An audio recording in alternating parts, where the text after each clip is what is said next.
હવે જે શ્લોક આવે છે એમાં એમણે શરૂઆતમાં જે આપણને ઓપ્શન આપ્યા બીજા શ્લોકમાં, એમ થોડા વધારે ઓપ્શન આપ્યા કે ભાઈ ફરીથી જો મન વધારે ભટકતું હોય તો હજુ થોડા નામ તમે વાપરી શકો, અને એટલા માટે બીજા નામ કયા, શ્રી કૃષ્ણ રાધા વર ગોકુલેશ ગોપાલ ગોવર્ધનનાથ વિષ્ણુ જીહવે પિબસ્વા મૃતમે તદેવ ગોવિંદ દામોદર માધવેતી.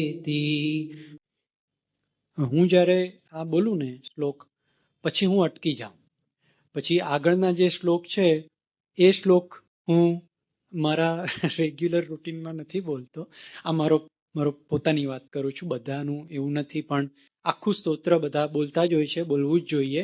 પણ મારો ભાવ થોડો એવો છે કે જ્યાં રાધાજીનું નામ આવી ગયું, જ્યાં એમ કહી દીધું કે શ્રી કૃષ્ણ રાધા વર ગોકુલેશ, રાધાનો રા પણ જે વ્યક્તિ બોલી લે તો એને પછી બીજું કંઈ કરવાનું બોલવાનું બાકી રહેતું નથી.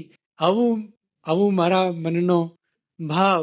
એટલે હું એવું માનું કે આ શ્લોકમાં રાધાજીનું નામ આવી ગયું છે એટલે પછી પૂરું થઈ ગયું. પછી આમાં વધારે આગળ, જો કે ત્યાર પછીના શ્લોકમાં પણ એ જ વાત કરી છે કે હે જીભ, તું આ નામનું વારંવાર રટણ કર, આ નામ તું વારંવાર બોલતી રહે.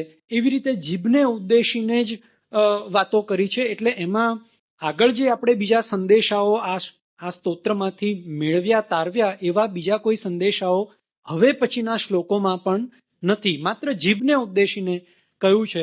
એટલે હું એ શ્લોકોમાં નથી જતો.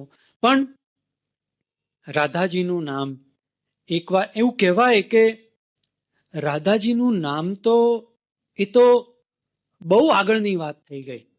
તમે વૃંદાવનનું ખાલી સ્મરણ કરો, વૃંદાવન ધામને ખાલી યાદ કરો, તમે ખાલી વૃંદાવનના કોઈ પુષ્પને તમે જુઓ.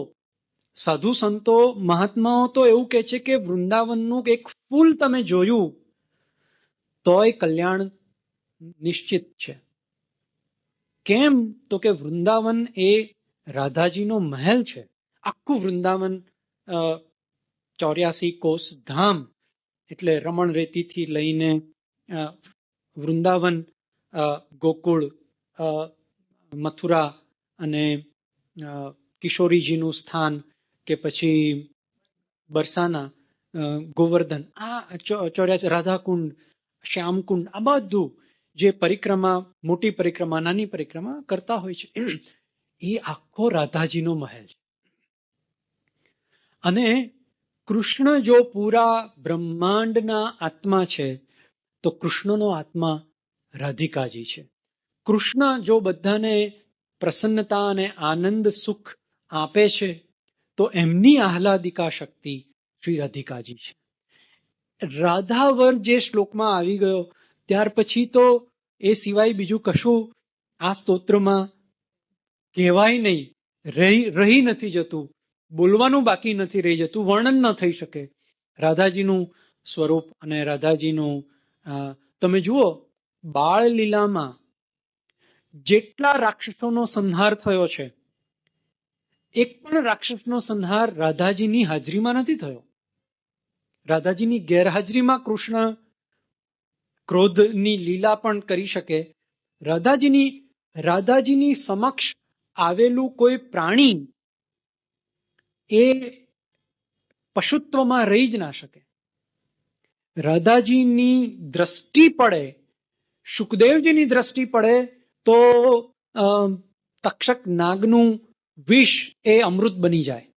એટલે ભાગવત બોલી લીધા પછી પરીક્ષિતજીને તક્ષક ત્યારે કડવા આવે છે જ્યારે શુકદેવજી મહારાજ પોતાનું સ્થાન છોડીને જાય છે, પછી તક્ષક ત્યાં સુધી નહીં આવી શકે. આવે તો દ્રષ્ટિ પડે તો શુકદેવજીમાં જો એ શક્તિ હોય. રાધાજીની રાક્ષસ ઉપર દ્રષ્ટિ પડે તો રાક્ષસ રહી ના શકે. તમે જુઓ, કૃષ્ણને તો દુર્યોધને કેટલી વાર જોયા, એમને એમના સ્વરૂપમાં દુર્યોધને કેટલી વાર જોયા. શિશુપાળે કેટલી વાર જોયા? એમનામાં કંઈ ફરક પડ્યો? ના પડ્યો. એમ ભગવાનના સ્વરૂપમાં જે શક્તિ નથી એ એમની આહલાદિકા શક્તિમાં શક્તિ છે, રાધાજી. એટલે મારા મનનો ભાવ કે શ્રી કૃષ્ણ રાધા વર ગોકુલેશ ગોપાલ ગોવર્ધનનાથ વિષ્ણુ જીહ્વે પિબસ્વા મૃતમેતદેવ ગોવિંદ દામોદર માધવેતિ.